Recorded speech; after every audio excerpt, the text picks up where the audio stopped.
شباب شغلوا.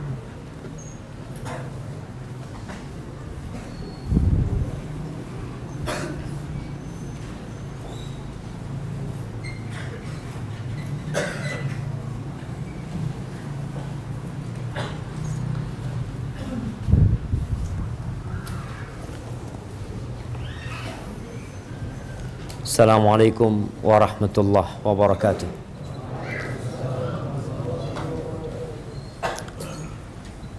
Alhamdulillah, segala puji bagi Allah Jalla Jalaluh, alladzi an'ama alaina ni'am.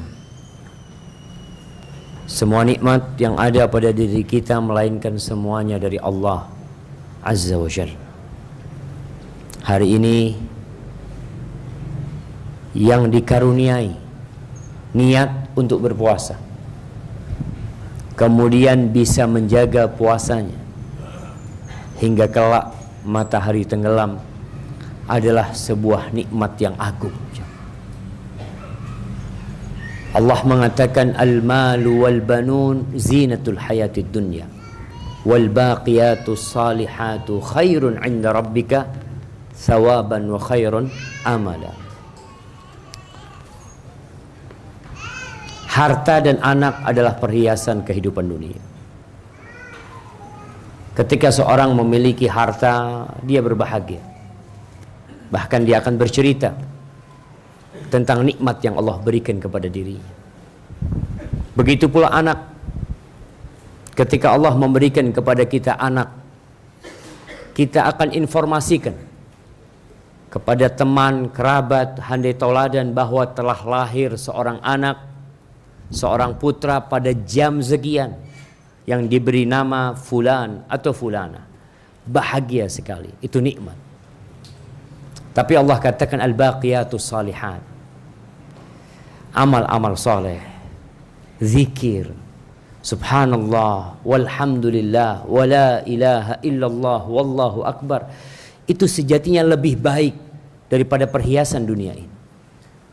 Lebih bisa diharapkan. Ketika seorang berharap kepada anaknya, kadangkala yang ada adalah sakit hati. Ketika dia berharap dari hartanya supaya bisa memberikan manfaat, namun pada hari itu yauma la yanfa'u malun wala banun, hari yang harta dan anak tidak berguna. Tapi tatkala yang kau baca adalah al-baqiyatus salihat, yang diantaranya puasa pada hari Asyura ini, itu sejatinya nikmat yang agung, yang lebih indah dari semua yang kita kumpulkan jamaah. Tapi sekali lagi kadangkala kita tidak mensyukuri nikmat ini jamaah. Sebagian saudara-saudara kita nggak puasa. Ana lihat mereka sibuk makan. Sebagian berjalan dengan merokok umpamanya. Kenapa itu terjadi? Ada banyak penyebab. Salah satu penyebabnya karena antum tidak berdakwah kepada mereka. Antum tidak pernah menyampaikan hal ini kepada mereka. Terkadang ilmu itu berhenti di dada kita dan tidak pernah keluar kembali. Rasulullah sallallahu alaihi wasallam bersabda, "Ballighu anni walau ayat." Sampaikan dari aku walaupun satu ayat. Ana ingin jamaah, kita semua terbebani dengan wajibnya menyampaikan agama Allah ini. Bukan hanya ustaz. Ustaz mungkin hanya menyampaikan di sini. Antum punya sahib, antum punya teman, teman kerja, teman di kantor, tetangga, teman SD antum, teman duduk. Kapan suara anak akan sampai kepada mereka? Ketika antum diam, tidak pernah menyampaikan fadilah tentang puasa Asyura. Antum sendiri yang puasa. Maka itu menjadi kewajiban kita bersama untuk menyampaikan agama Allah ini. Walaupun hanya satu ayat, satu hadis. Sampaikan kepada teman antum nih, kesempatan nih hari Asyura. akan dihapuskan dosa tahun lalu. Kita banyak dosa. Ada hari penebusan dosa. Kemudian orang tidak mau. Ana yakin masih ada ruh-ruh kebaikan di diri saudara kita. Sayangnya kita tidak menyampaikan hal ini kepada mereka. Allahumma salli wa sallim ala sayyidina Muhammadin wa ala alihi wa ashabihi ajma'in. Ya Allah, semoga salawat dan salam, berkah dan nikmat senantiasa Engkau curahkan untuk hamba kekasih-Mu, untuk baginda Nabi kita Muhammad alaihi salatu wassalam, untuk keluarga beliau, untuk istri-istri beliau, untuk putra-putri beliau, untuk cucu-cucu beliau, untuk Hasan dan Husain dan anak keturunan mereka. Semoga Allah meridai mereka dan meridai para sahabat Nabi radhiyallahu taala anhum ajma'in. Amma ba'd. Jamaah, sebelum kita mulai mungkin antum bisa merapat ya. Karena ana lihat duduknya seperti duduk mau sholat. Dan ana lihat makanan untuk buka juga belum datang. Biasanya duduk mau berbuka itu dihamparkan sufrah ya. Tapi nggak tahu pihak masjid kok saat ini kayaknya sedang kekeringan, hujan nggak turun. Rasulullah SAW kalau ada kurma beliau berbuka kurma. Yang pertama rutop, kurma muda. Kalau nggak ada kurma muda, kurma tua. Kalau nggak ada kurma tua, air jemaah. Gimana kiranya nanti ketika azan dikumandangkan, yang ada di depan antum cuma air?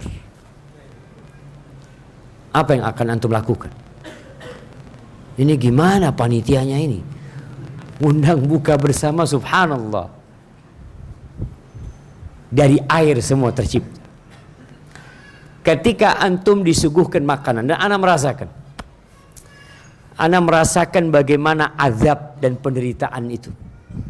Ketika ana makan, dikasih makan sama istri umpamanya, makanan itu enak, cuma kurang satu, kurang sambelnya. Jadi enak nggak jamaah? Jadi nggak enak. Sedangkan Rasulullah SAW mengajarkan kepada kita, ketika kita mengkonsumsi makanan, maka nikmatin yang ada di depan kita. Jangan memikirkan yang tidak ada. Ketika beliau alaihi salatu wassalam sedang mengkonsumsi roti sama cuka. Roti sama cuka, bayangkan. Apa kata beliau SAW? Ni'mal idam al-khal. Oh, sebaik-baiknya lauk itu cuka ini. Enak cuka ini. Untuk menumbuhkan di diri para sahabat, jangan mikir yang lain. Oh, ini kalau ada dagingnya, kalau ada ininya, akhirnya nggak enak untuk makan. Maka ketika antum mengkonsumsi makanan nanti, ana nggak tahu apa yang akan hadir di tempat berbuka antum. Tapi yang jelas, sebaik-baiknya makanan adalah yang ada di hadapan antum, dan antum syukuri nikmat tersebut. Jamaah rahimakumullah, 3000 tahun yang lalu, lebih bahkan mungkin, ada sebuah kejadian yang menyebabkan hari ini kita berpuasa. Peristiwa yang dikenang di dalam Al-Quranul Karim, diceritakan oleh Allah dan oleh Nabi kita alaihi salatu wassalam, dijelaskan, yaitu tatkala Nabi Musa bersama Bani Israel meninggalkan Mesir setelah bertahun-tahun hidup dalam penindasan. Penindasan yang terjadi di sana bukan penindasan biasa, jemaah. Antum bayangin Fir'aun itu. Bagaimana tatkala wanita-wanita Bani Israel sedang hendak melahirkan, ditunggu sama tentara Fir'aun. Ditungguin. Sejak ketahuan hamil kasih tanda. Dikirim bidan-bidan untuk memeriksa kapan lahirannya. Ketika waktu lahiran tiba, itu tentara datang. Dilihat, laki sembelih. Gimana perasaan ibu, jamaah? 9 bulan ditunggu tuh anak. Ketika lahir, Yang ada hanya darah yang keluar dari rahimnya dan darah anaknya yang telah disembelih. Dan kejadian itu sebelum Nabi Musa lahir. Setelah 40 tahun kemudian Nabi Musa menjadi nabi. Setelah akhirnya Nabi Musa 40 tahun kemudian beliau menjadi nabi. Beliau datang dari Madian itu, datang ke Mesir. Apakah penyiksaan dan penindasan itu berhenti dari Fir'aun? Tidak berhenti. Sampai kaumnya Nabi Musa mengatakan, Uzina min qabli an ji'tana, Uzina min qabli an ta'tiyana, wa min ba'di ma ji'tana. Musa, sebelum engkau datang kita sudah ditindas. Engkau datang penindasan itu tidak selesai, kita tetap ditindas. Subhanallah, betul. Setelah bertahun-tahun, sebagian sejarawan menyebutkan 40 tahun kemudian, Nabi Musa berdakwah kepada Fir'aun. Itu bukan 1 tahun, bukan 2 tahun, bukan 3 tahun, bukan 4 tahun, tapi bertahun-tahun, bahkan disebutkan 40 tahun. Sejak Nabi Musa AS mengatakan kepada Fir'aun, Allah perintahkan kepadanya, faqula lahu qawlan layyina la'allahu yatadzakkar aw yakhsha. Katakan kepada Fir'aun ucapan yang lemah lembut, mungkin dia ingat, mungkin dia takut. Nabi Musa mengatakan, hal ataka hadithu Musa, apakah telah datang kepadamu cerita Nabi Musa alaihissalam? إذ ناداه ربه بالوادي المقدس طوى اذهب إلى فرعون إنه طغى فقل هل لك إلى أن تزكى وأهديك إلى ربك فتخشى. Katakan kepada Fir'aun, apakah engkau mau jadi orang baik? Engkau ingin menyucikan dirimu. Subhanallah. Tapi ternyata tidak ada gunanya. Apakah Nabi Musa putus asa? Kebanyakan kita kalau disuruh menyampaikan, selalu dalam benak kita, nggak mungkin, nggak bisa, aduh zat sulit, susah. Antum tidak pernah punya harapan. Bagaimana Allah menanamkan harapan, optimisme di hati Nabi Musa alaihissalam. Siapa yang tidak tahu dengan bengisnya Fir'aun, tapi tetap ditanamkan di diri Nabi Musa ada harapan. Katakan kepada Fir'aun, mungkin kau menjadi orang baik. Nabi Musa tidak mengatakan, ya Allah sulit, udah ya Allah Fir'aun ini ya Allah. Tidak. Tetap optimis, tetap berharap. Walaupun pada akhirnya Fir'aun tidak masuk Islam. Apakah kemudian kita katakan Nabi Musa dan Nabi Harun gagal menyampaikan agama Allah ini? Tidak. Mereka sukses. Sukses itu tatkala melaksanakan perintah Allah Azza wa Jal sesuai dengan tuntunan, sesuai dengan aturan, walaupun akhirnya harus mati terbunuh. Sebagian nabi pada hari kiamat itu datang pengikutnya cuma 2 orang. Pengikutnya hanya 1 orang. Wa ya'ti nabiyyun walaysa ma'hu ahad. Ada nabi yang datang tidak punya pengikut satupun. Satupun, ini nabi bukan ustadz. Nabi nggak memiliki pengikut walaupun 1. Tapi apakah dikatakan dia gagal dalam misinya? Tidak. Dia sukses. Karena kewajiban mereka hanya menyampaikan. Allah mengingatkan, wa ma 'alaika illal balagh. Kewajibanmu itu hanya menyampaikan. Setelah 40 tahun, pada malam 10 Asyura, Allah mewahyukan kepada Nabi Musa, an asri bi ibadi lailan innakum muttaba'un. Kata Allah Jalla Jalaluh, Musa, engkau bawa Bani Israel lakukan perjalanan di malam hari. Malam hari ini. Kemudian Allah mengatakan kepada Nabi Musa, innakum muttaba'un.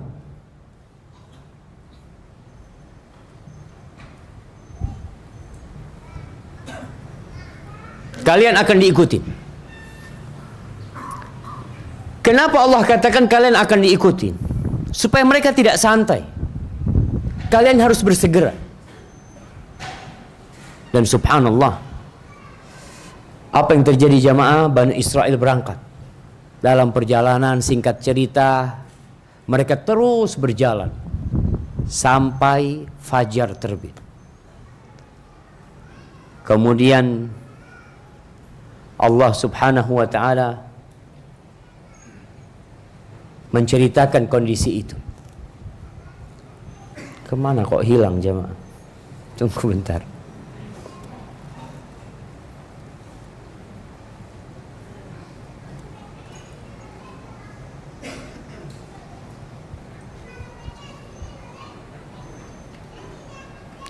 Nah, Allah mengatakan an asri bi ibadi innakum muttaba'un. Kalian akan diikuti. Kalian dikejar oleh Fir'aun. Maka mereka bersegera berangkat. Kemudian jamaah, Fir'aun ketika mendengar berita bahwa Bani Israel kabur, Fir'aun mengumpulkan segala bala tentaranya untuk mengejar Nabi Musa. Ada ahli tafsir menyebutkan jumlah mereka 600.000 tentara yang berangkat mengejar Bani Israel. Lalu Allah mengatakan fa'atba'uhum musyriqin. Fir'aun dan bala tentaranya berhasil mengejar Bani Israel di pagi hari. Tadi pagi jemaah. Ingat peristiwa itu tanggal 10 Muharram. Seperti hari ini. Di pagi hari berhasil Fir'aun mengejar Bani Israel. Kenapa? Karena Bani Israel mendapatkan jalan buntu. Mereka dapat jalan buntu sampai pantai sudah. Nggak bisa apa-apa. Maka Fir'aun pun dengan nyaman ingin membantai Bani Israel. Falamma tara al-jam'an qala ashabu Musa inna lamudrakun. Ketika dua kelompok saling melihat, sahabat-sahabat Nabi Musa mengatakan habis sudah kita. Riwayat kita sudah selesai. Tapi kata Nabi Musa, qala kalla inna ma'iya rabbi sayahdin.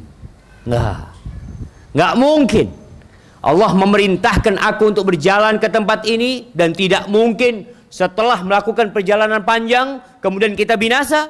Tidak. Inna ma'iya rabbi, bersamaku ada Tuhanku yang akan memberikan petunjuk kepadaku. Maka jamaah, selalu ada harapan. Dan kemudian Allah menyelamatkan Nabi Musa. Dan setiap tahun tepat pada tanggal 10 Muharram kita berpuasa, mengingat peristiwa itu, bersyukur kepada Allah Azza wa Jalla atas nikmat yang Allah berikan kepada Nabi Musa dan kaumnya. Dan kita pun di hari ini yang sekarang puasa, hadirkan jamaah kisah Nabi Musa alaihissalam. Dan kenapa antum puasa hari ini?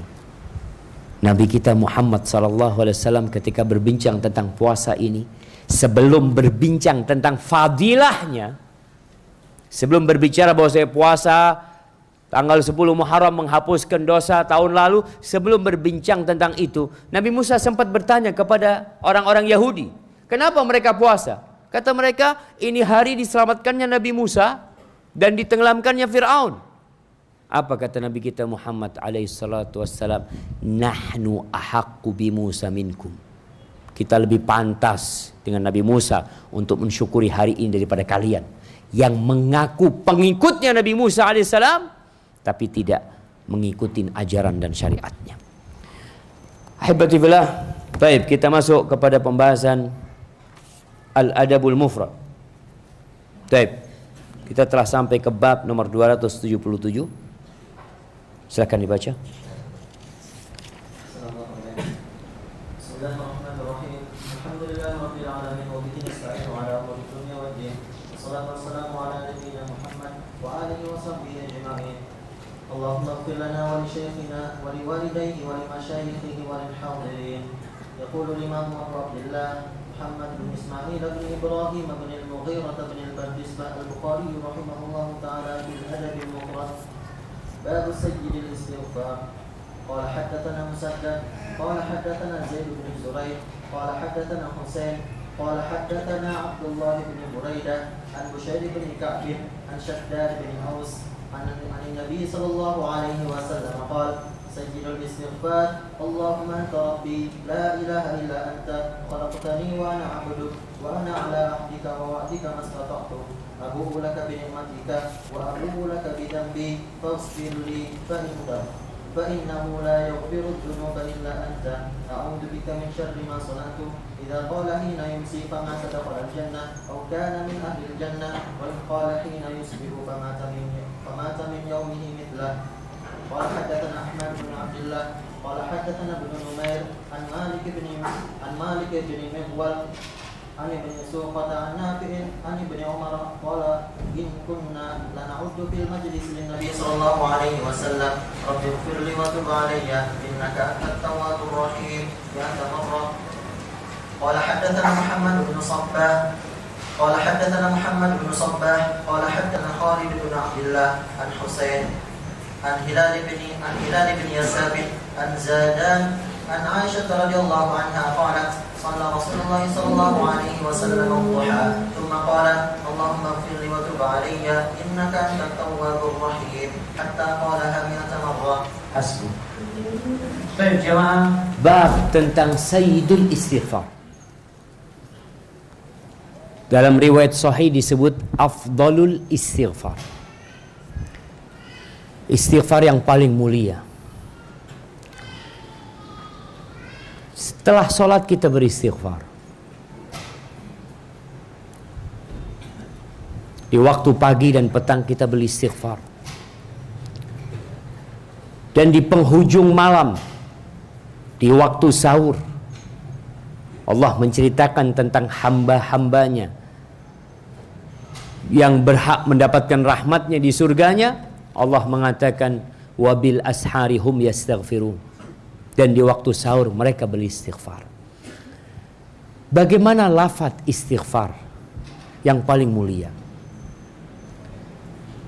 Allah berfirman menceritakan bagaimana Nabi Nuh alaihissalam tatkala berkata kepada kaumnya faqultu astaghfiru rabbakum. Aku katakan kepada mereka beristighfarlah kalian kepada Rabb kalian. Apa maksudnya istighfar? Apakah istighfar itu hanya ucapan astaghfirullah tanpa ada niat untuk memohon ampun kepada Allah Azza wa Jalla? Tanpa ada niatan bertobat kepada Allah, hanya sebuah zikir yang diulang-ulang di lisan? Karena sudah menjadi rutinitas kita mengatakan astagfirullah, astagfirullah, astagfirullah. Selesai. Banyak doa-doa kita yang tidak dikabulkan. Banyak permohonan ampun kita yang tidak diterima karena hati kita tidak hadir di sana. Ingat sabda Nabi Muhammad SAW, innallaha la yastajibu du'aan min qalbin lahin ghafil. Allah tidak mengabulkan sebuah permohonan yang datang dari hati yang lalai, dari hati yang tidak hadir, tidak menghayati apa yang dia baca. Jadi ketika antum habis salat mengatakan astaghfirullah, katakan ya Allah aku mohon ampun kepadamu ya Allah. Bukan hanya rutinitas ya. Di sini Imam Bukhari menyebutkan ada sebuah istighfar yang disebut dengan sayyidul istighfar. Hadis ini diriwayatkan oleh Shaddad ibn Aus. Shaddad ibn Aus radhiyallahu anhu, seorang sahabat Nabi yang pernah dikasih doa sama Nabi alaihi salatu wassalam. Apa doa yang Nabi berikan alaihi salatu wassalam kepada Shaddad? Ada yang ingat? Ketika Nabi mengatakan kepada Shaddad, ya Shaddad ibn Aus, idza ra'aitan nas yaknizuna adh-dhahaba wal fiddah fagnis anta haula'il kalimat. Wahai Syaddad, kalau engkau melihat orang sudah mulai menumpuk emas dan perak, sibuk dengan dunia dan hartanya, maka engkau timbun nih kalimat-kalimat ini. Jemaah, kita pernah sampaikan di tempat ini, tapi kebanyakan kita lupa. Apa doanya? Allahumma inni as'aluka tsabata fil amr wal azimata 'ala ar-rusyd wa as'aluka mujibati rahmatik wa azaima maghfiratik wa as'aluka syukra ni'matik wa husna ibadatik wa as'aluka qalban saliman wa lisanan sadiqan wa as'aluka min khairi ma ta'lam wa a'udzu bika min syarri ma ta'lam wa astaghfiruka lima ta'lam innaka anta 'allamul ghuyub. Ingat apa enggak? Oh ya Ustaz, ingat Ustaz. Nah, tapi enggak hafal Ustaz. Enggak harus dihafal, tapi antum baca. Enggak harus dihafal, antum bisa baca. Sekarang semua sudah mudah. Antum punya handphone, kemanapun antum pergi, dia bersama antum. Antum ada kumpulan-kumpulan doa di sana. Ini doa Syaddad yang dikasih tahu sama Nabi alaihi salatu wassalam ketika melihat orang sibuk mengumpulkan emas dan perak dan zamannya sudah tiba. Saatnya kita memperbanyak doa Syaddad ibn Aus. Kita berada di masa yang orang semua berbincang harta, fulus. Bahkan kalau orang nggak punya harta nggak dihormatin. Ada fulus, semua jadi mulus, kata orang. Ini Syaddad meriwayatkan doa ini pula dari Nabi SAW. Qala sayyidul istighfar. Dalam riwayat saya dikatakan afdalul istighfar. Istighfar yang paling mulia. Tuannya istighfar. Ada banyak model istighfar, tapi inilah yang terbaik. Inilah yang termulia. Allahumma anta rabbi la ilaha illa anta khalaqtani wa ana abduk. Kenapa ini jadi sayyidul istighfar? Para ulama menguraikan doa ini. Doa ini penuh dengan penghambaan dari seorang manusia kepada Allah Azza wa Jalla. Pengakuan bahwa dia adalah makhluk yang penuh dengan dosa dan nista. Ini modal utama kita supaya kita diampuni sama Allah Azza wa Jalla. Dia mengatakan Allahumma anta rabbi. Ya Allah, engkau adalah Rabbku.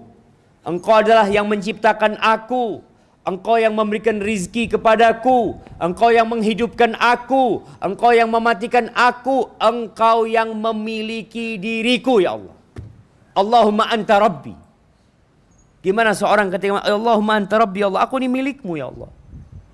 Engkau mau berbuat apa saja, aku ini hambamu, ya Allah. La ilaha illa anta. Setelah menjelaskan posisi dirinya sebagai hamba dan makhluk, lalu dia mengikrarkan posisi Rabbnya. Dia mengatakan la ilaha illa anta. Tiada sesembahan yang berhak disembah kecuali Engkau, ya Allah. Dia menafikan segala bentuk sesembahan yang ada. Kalau ada manusia yang masih menghamba kepada pohon, kepada berhala, kepada mentari, kepada api, ini hamba mengatakan enggak ada, ya Allah. Tiada yang berhak disembah kecuali Engkau, ya Allah. Pengakuan. Asyhadu an la ilaha illallah. Wa ana abduk. Ditambah lagi. Awal dia mengatakan anta rabbi, sekarang dia mengatakan wa ana abduk, ya Allah, aku hambamu, ya Allah. Wa ana ala ahdika wa wa'dika mastata'tu. Dan aku di atas perjanjian, di atas kesepakatan bersamamu, ya Allah, sesuai dengan kemampuanku, ya Allah. Kita punya janji sama Allah. Ketika kita berada di punggung Nabi Adam, ketika dikeluarkan tuh anak keturunan manusia, lalu Allah mengatakan, alastu bi rabbikum, bukankah aku Rabb kalian? Lalu itu benih-benih manusia mengatakan, qalu bala, iya ya Allah, engkau Rabb kami ya Allah. Kita punya janji sama Allah. Kalau seorang bekerja di sebuah perusahaan, mereka teken kontrak, ada MOU di antara pekerja dan perusahaan. Ini pegawai yang ada di STDI, ana sebagai pegawai di sini pun ana teken kontrak. Engkau menjadi dosen, ya. Engkau punya jabatan struktural, ya. Engkau laksanakan tugasmu, aku kasih hak. Kita punya janji itu sama Allah SWT. Engkau bersaksi asyhadu an la ilaha illallah, di mana konsekuensi seorang yang bersyahadat bahwa dia tidak menyembah kecuali kepada Allah Azza wa Jalla. Dia harus taat dan patuh. Dia harus menjalankan perintah Allah dan menjauhi larangannya. Itu sebagai bentuk konsekuensi kita. Tapi kita mengatakan kepada Allah, mastata'tu, ya Allah, sesuai dengan kemampuanku ya Allah. Karena Allah juga mengatakan, fattaqullaha mastata'tum. Bertakwalah kepada Allah sesuai dengan kemampuan kalian. Lalu hamba ini mengatakan, abu'u laka bi ni'matika wa abu'u laka bi dzambi. Ya Allah, aku mengakui untukmu dengan semua nikmat yang kau berikan. Semua yang ada pada diriku itu darimu ya Allah. Semua kenikmatan yang aku rasakan, semua kemudahan, semua rizki, semua kenyamanan itu darimu ya Allah. Semua darimu. Wallahi jamaah, kalau kita lihat ya, apa yang dikatakan orang yang berangkat haji ketika bertalbiyah. Orang yang berangkat haji meninggalkan hartanya, meninggalkan keluarganya, meninggalkan pekerjaannya, meninggalkan kenyamanannya. Dia berangkat haji mengatakan, labbaik Allahumma labbaik, labbaik la syarika laka labbaik, innal hamda wan ni'mata laka wal mulk la syarika lak. Dia benar-benar berlepas diri dari kekuatan dan segala kepemilikan dia. Dia mengatakan semuanya darimu ya Allah. Aku gak punya apa-apa. Pujian pun milikmu ya Allah. Kalaupun aku berbuat baik itu karena engkau yang memberikan taufik kepadaku sehingga aku bisa berbuat baik. Kita pun sekarang hari ini bisa puasa. Itu nikmat dari Allah jamaah. Makanya ketika ada orang-orang yang datang kepada Nabi alaihi salatu wassalam, yamunnuna alaika an aslamu, qul la tamunnu alayya islamakum, balillah yamunnu alaikum an hadakum lil iman in kuntum sadiqin. Mereka ya mengungkit-ungkit kebaikan mereka. Alhamdulillah saya masuk Islam. Kamu harus senang saya masuk Islam. Apa kata Nabi? Kalian jangan ungkit-ungkit seakan-akan kalian berbuat baik kepadaku. Allah yang berbuat baik kepada kalian. Allah yang ngasih hidayah sama kalian. Sehingga seorang hamba harus mengakui itu nikmat. Ini semuanya jamaah, baik nikmat dunia atau nikmat agama, kita ngakuin. Abu ulaka bi ni'matika, Allah. Dengan semua nikmat yang kau berikan ya Allah, itu darimu. Aku ngaku itu ya Allah. Wa abu ulaka bi dzambi. Dan aku mengakui kepadamu dengan dosa-dosaku. Aku berbuat dosa ya Allah dengan nikmat yang kau berikan kepadaku. Iya. Kita jamaah ketika melanggar aturan-aturan Allah, ketika kita berbuat dosa, dengan nikmat siapa kita berbuat dosa? Dengan fasilitas dari siapa kita berbuat dosa? Ketika seorang menggunakan tangannya untuk berbuat dosa, dari siapa tuh tangan? Ketika seorang melakukan dosa dengan kedua matanya, Dari siapa itu nikmat mata? Maka ni hamba mengatakan, wa abu'u laka bidzambi, ya Allah. Semua dosa itu aku lakukan ya Allah dengan nikmat yang kau berikan kepadaku. Satu hal yang tidak pantas dilakukan oleh hamba. Tapi mau gimana? Kita akuin di hadapan Allah Azza wa Jalla. Wa abu'u laka bidzambi faghfirli. Maka ampuni aku ya Allah. Maka ya Allah tuh senang sekali dengan hambanya yang mengaku. Kemudian dia memohon ampun kepada Allah. Lalu, fa innahu la yaghfirudz dzunuba illa anta. Ya Allah, kalau engkau enggak mengampuni dosaku, siapa yang akan mengampuni dosaku ya Allah? Siapa jemaah? Hanya Allah tempat berharap. Wallahi betapa baiknya Allah sama kita. Kalau kita datang menjumpai Allah dengan dosa sepenuh bumi ini jemaah. Innallaha yaghfirudz dzunuba jami'an. Allah mengampuni semua dosa. Bahkan yang lebih dari itu jemaah. Allah mengatakan faulaika yubaddilullahu sayyi'atihim hasanat. Dosa-dosa yang kita lakukan itu diganti sama Allah sebagai pahala buat kita. Lalu kita masih berbuat dosa. Iya, kita akan terus berbuat dosa. Tapi jangan berhenti bertobat kepada Allah. Dan jangan meremehkan dosa. Kemudian engkau mengatakan karena kodratku berbuat dosa, ya udah berbuat dosa. Karena ada manusia-manusia dengan 1 dosa, 2 dosa, 3 dosa, 4 dosa, dia masih baik. Tapi tatkala dosa itu sudah menutupi hatinya, selesai. Nggak akan bisa dikasih nasihat nih orang. Maka ketika berbuat dosa cepat berhenti. Dan pesan Nabi Muhammad sallallahu alaihi wasallam kepada Mu'ad bin Jabal, idza asa'ta fa ahsin. Kalau engkau berbuat dosa, hapus dosa itu dengan berbuat kebaikan. A'udzubika min syarri ma sana'tu. Ya Allah, aku berlindung kepadamu dari kejahatan perbuatanku. Karena dosa bisa membuat musibah itu datang. Dosa itu bisa menjadi bencana itu menimpa kita. Dan sejatinya semua bencana yang menimpa kita itu karena dosa-dosa kita. Di sini kesempatan kita. Kita bertobat, kita minta ampun sama Allah, dan kita berlindung kepada Allah dari kejahatan, dari dampak buruk dosa yang kita kerjakan. Apa kata Nabi SAW? Idza qala hina yumsi famata dakhalal jannah. Kalau nih hamba membaca doa ini ketika sore hari. Sore hari itu ba'da asar sampai matahari tenggelam. Kemudian orang ini mati, maka orang ini niscaya masuk surga.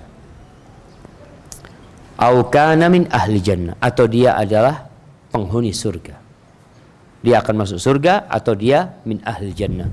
Wa idza qala hina yusbih famata min yaumihi, kalau dia membacanya di pagi hari.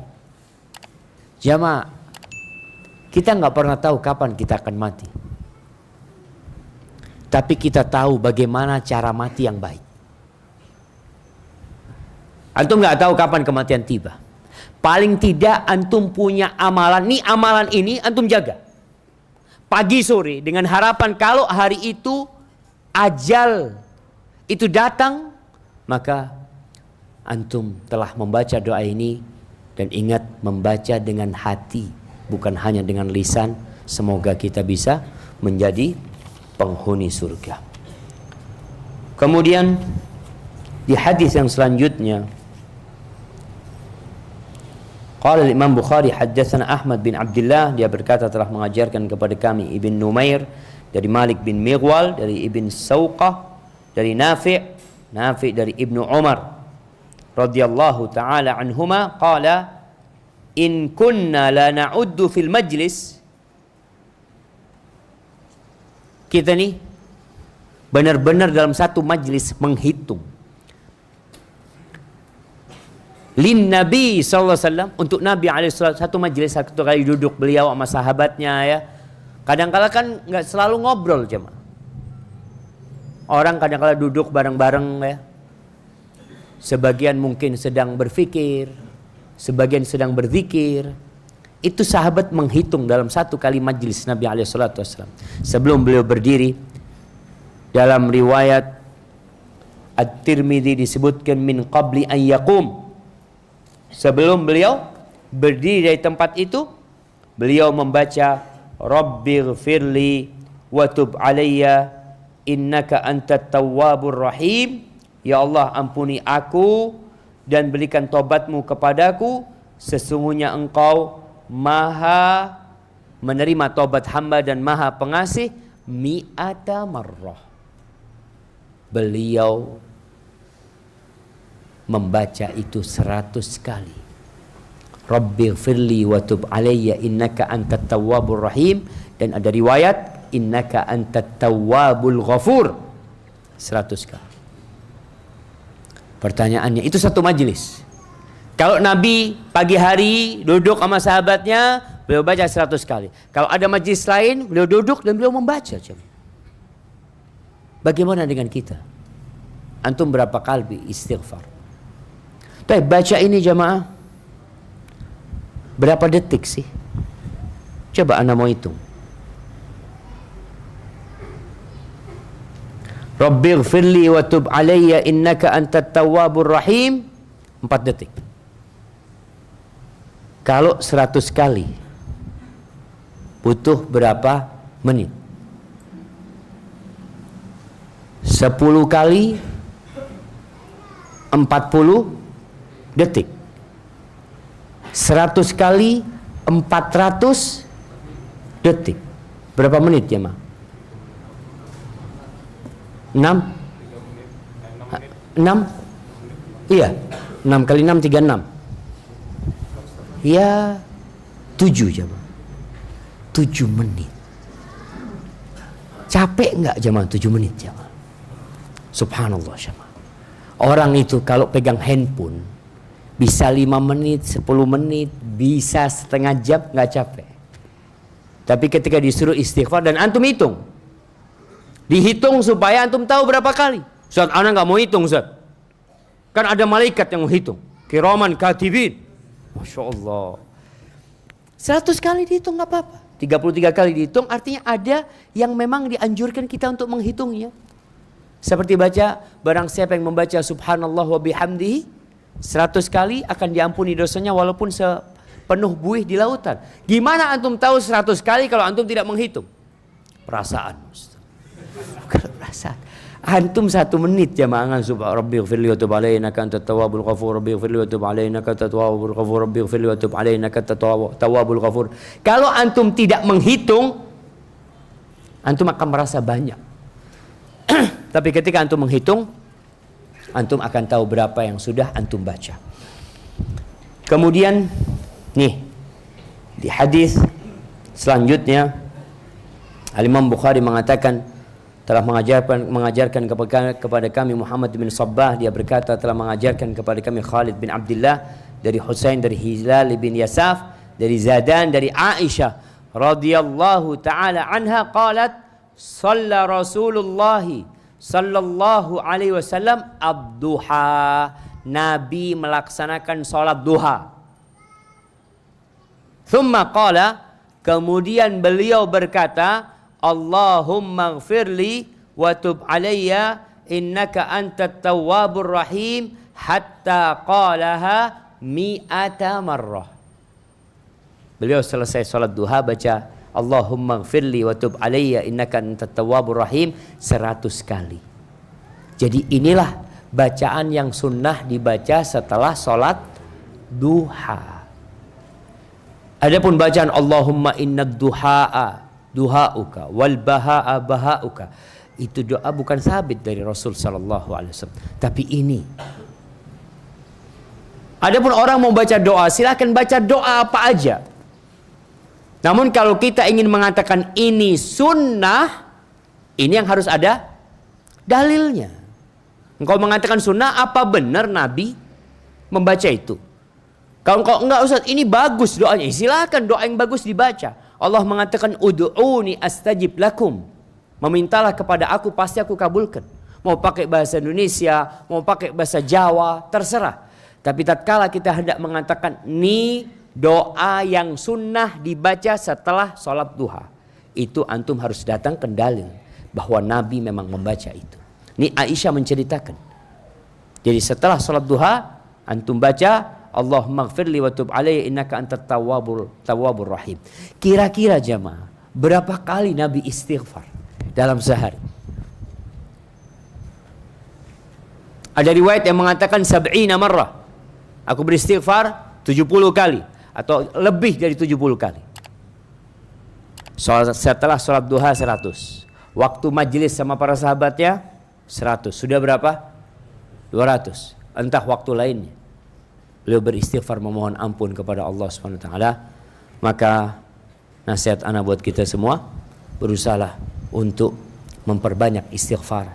Nih, ada waktu sebelum berbuka untuk banyak-banyak beristighfar.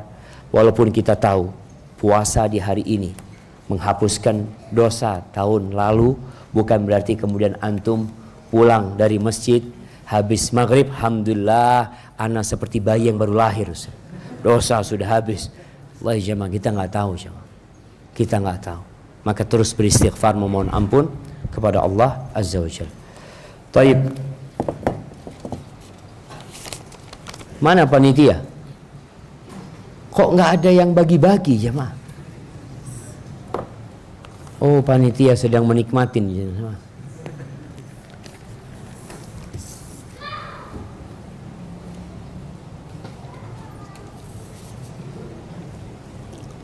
Nah, apakah tentang hukum membacakan di pemakaman boleh atau memang dilarang? Karena banyak sebagian umat Islam yang masih melakukan amalan tersebut. Jazakallahu khairan. Ahibati fillah. Kalau dilihat yang dilakukan Rasulullah sallallahu alaihi wasallam ketika beliau ziarah kubur, beliau tidak membaca Al-Qur'an di sana.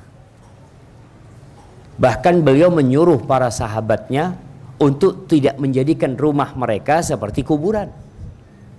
Beliau mengatakan la taj'alu buyutakum qubura. Jangan kalian jadikan rumah kalian itu kuburan. Dengan cara apa? Nawwiru buyutakum bisolati wa qiraatil Qur'an. Terangi rumah kalian dengan salat dan membaca Al-Qur'anul Karim. Walaupun mungkin memang ada beberapa riwayat dari para sahabat yang dia menganjurkan untuk membaca Al-Quran ketika dia meninggal dunia umpamanya di kuburan, tapi riwayat yang sahih Rasulullah SAW tidak pernah, yang ana tahu, sekali lagi yang ana pelajarin, bahwa Rasulullah SAW tidak pernah bersama para sahabatnya ketika berangkat ke kuburan Baqi, kemudian di situ beliau membaca Al-Quran bersama para sahabatnya, atau beliau menyuruh sahabatnya untuk membaca Al-Quran di kuburan sana. Yang ada Nabi SAW ziarah kubur, para sahabat berziarah kubur, dan yang mereka lakukan di sana adalah mendoakan yang meninggal dunia. Mereka mengatakan Allahumma gfir lahu warhamhu. Nabi mendoakan orang yang mati di Baqi dengan doanya Allahumma gfir li ahli baqi'il gharqad. Ya Allah, ampunilah buat para sahabat yang meninggal di Baqi'il Gharqad, atau orang-orang yang meninggal di Gharqad sana, di Baqi. Beliau ziarah ke kuburannya Hamzah, Mus'ab bin Umair, ke kuburannya syuhada Uhud, dan tidak ada riwayat yang mengatakan, ini yang anda ketahui, riwayat yang mengatakan Nabi SAW berziarah ke makam syuhada Uhud, kemudian beliau di sana membaca Al-Quranul Karim. Tidak. Maka hendaklah kita sadar bahwasanya bacalah Al-Quranul Karim di tempat yang memang diperintahkan untuk membaca. Masya Allah, anaknya siapa itu jemaah?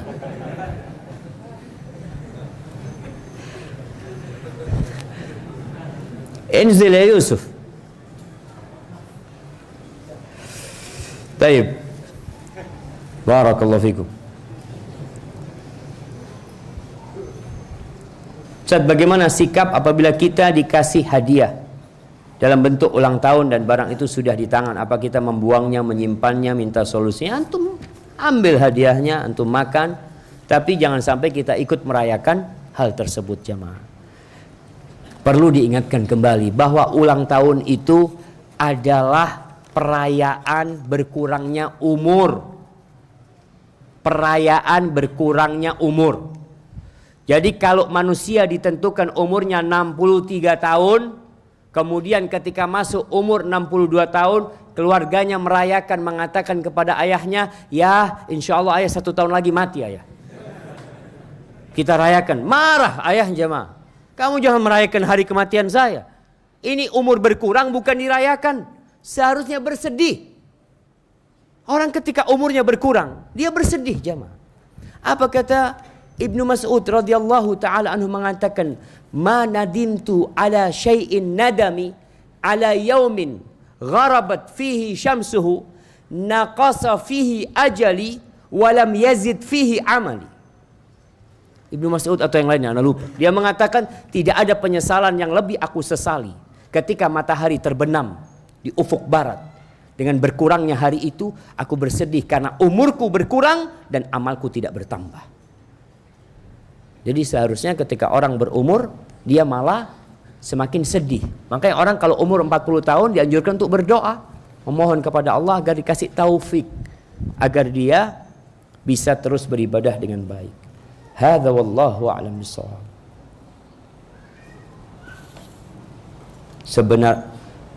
Bagaimana hukum memakai BPJS?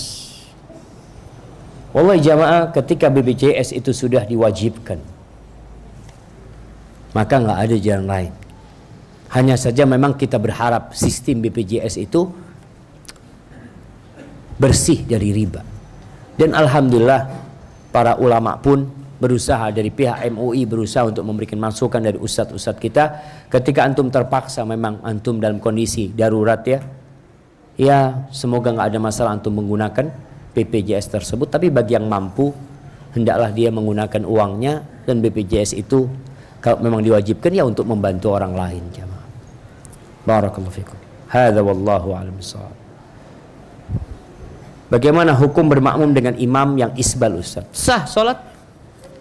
Jadi jamaah, sebuah kaidah yang antum harus ketahui. Apabila solat imam itu sah di dirinya, maka solat makmum sah.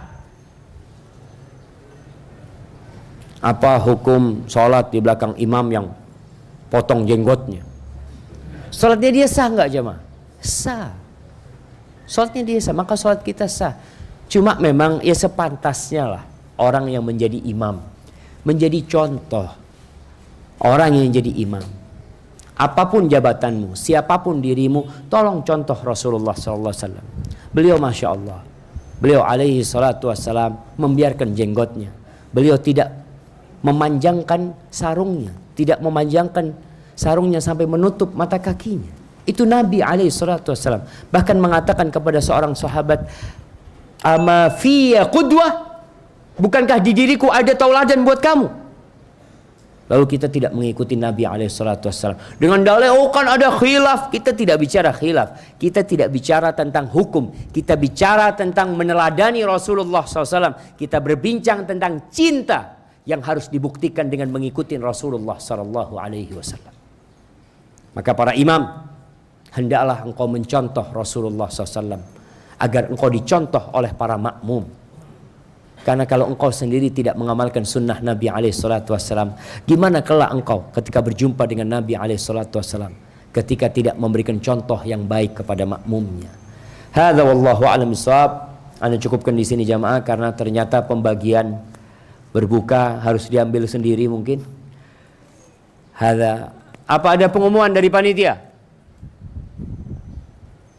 Mana panitianya jamaah? Hadza wa sallallahu ala nabiyina Muhammad. Antum sambil nunggu berbuka, antum doa. Mohon sama Allah SWT, karena doanya orang yang puasa dikabulkan insyaallah, apalagi di hari yang mulia ini.